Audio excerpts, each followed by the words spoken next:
Grimm. Once, after a man and wife had long wished in vain for a child, the wife had reason to hope that God would grant them their wish. In the back of their house there was a little window that looked out over a wonderful garden full of beautiful flowers and vegetables. But there was a high wall around the garden, and no one dared enter it because it belonged to a witch, who was very powerful, and everyone was afraid of her. One day the wife stood at this window, looking down into the garden, and her eyes lit on a bed of the finest Rapunzel, which is a kind of lettuce. And it looked so fresh and green that she longed for it, and her mouth watered. Her craving for it grew from day to day, and she began to waste away because she knew she would never get any. Seeing her so pale and wretched, her husband took fright and asked, "What's the matter with you, dear wife?" "Oh," she said, "I shall die unless I get some Rapunzel to eat from the garden behind our house." Her husband, who loved her, thought, "Sooner than let my wife die, I shall get her some of that Rapunzel, cost what it may." As night was falling, he climbed the wall into the witch's garden, took a handful of Rapunzel, and brought it to his wife. She made it into a salad right away and ate it hungrily. But it tasted so good, so very good, that the next day her craving for it was 3 times as great. Her husband could see that she would know no peace unless he paid another visit to the garden. So at nightfall he climbed the wall again. But when he came down on the other side, he had an awful fright, for there was the witch right in front of him. "How dare you?" she said with an angry look. "How dare you sneak into my garden like a thief and steal my Rapunzel? I shall make you pay dearly for this."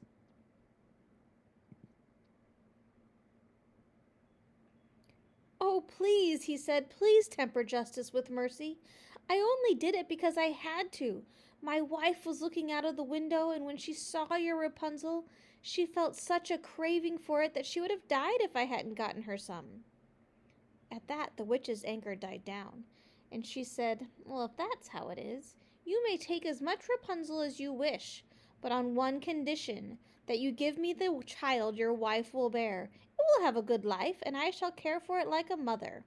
In his fright, the man agreed to everything, and the moment his wife was delivered, the witch appeared, gave the child the name of Rapunzel, and took her away. Rapunzel grew to be the loveliest child under the sun. When she was 12 years old, the witch took her to the middle of the forest, shut her up in a tower that had neither stairs nor door, but only a little window at the very top.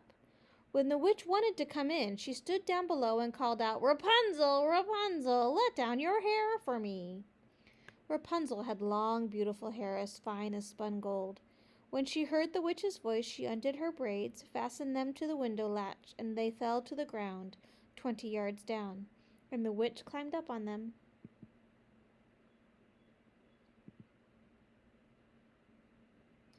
A few years later, it so happened that the king's son was passing through the forest.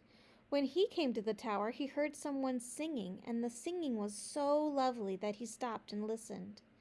It was Rapunzel, who in her loneliness was singing to pass the time. The prince wanted to go up to her, and he looked for a door, but found none. He rode away home, but the singing had so touched his heart that he went into the forest every day and listened. Once, as he was standing behind a tree, he saw a witch come to the foot of the tower and heard her call out, "Rapunzel, Rapunzel, let down your hair." Whereupon Rapunzel let down her braids, and the witch climbed up to her.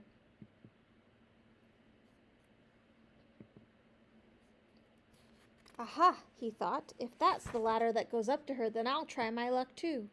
And the next day, when he was beginning to get dark, he went to the tower and called out, "Rapunzel, Rapunzel, let down your hair." A moment later, her hair fell to the ground, and the prince climbed up. At first, Rapunzel was dreadfully frightened, for she had never seen a man before, but the prince spoke gently to her and told her how he had been so moved by her singing that he couldn't rest easy until he had seen her. At that, Rapunzel lost her fear, and when he asked if she would have him as her husband, she saw that he was young and handsome, and she thought, "He will love me better than my old godmother." So she said yes and put her hand in his hand. "I'd gladly go with you," she said, "but how will I ever get down?" "Every time you bring a skein of silk and I'll make a ladder with it. When it's finished, I'll climb down and you will carry me home on your horse."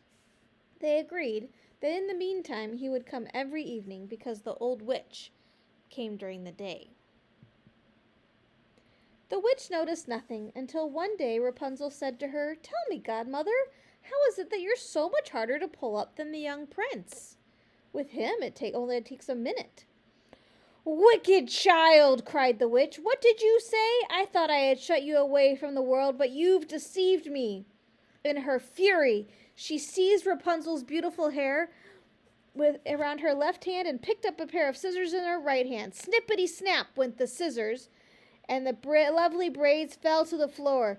Then the heartless witch sent the poor Rapunzel into a desert place, where she lived in misery and want.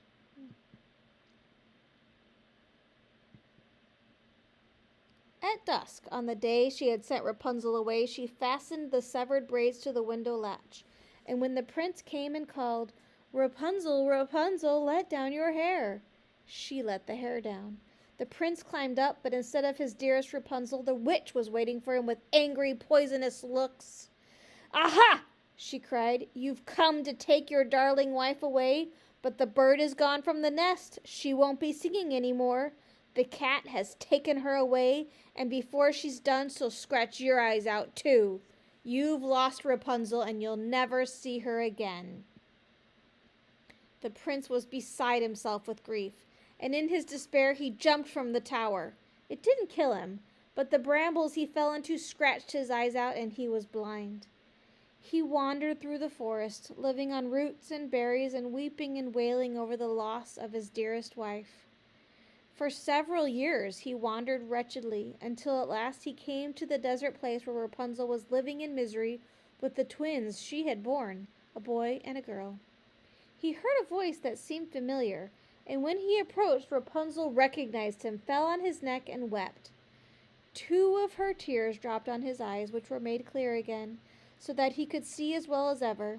He took her to his kingdom, where she was welcomed with rejoicing, and they lived happy and contented for many years to come. The end.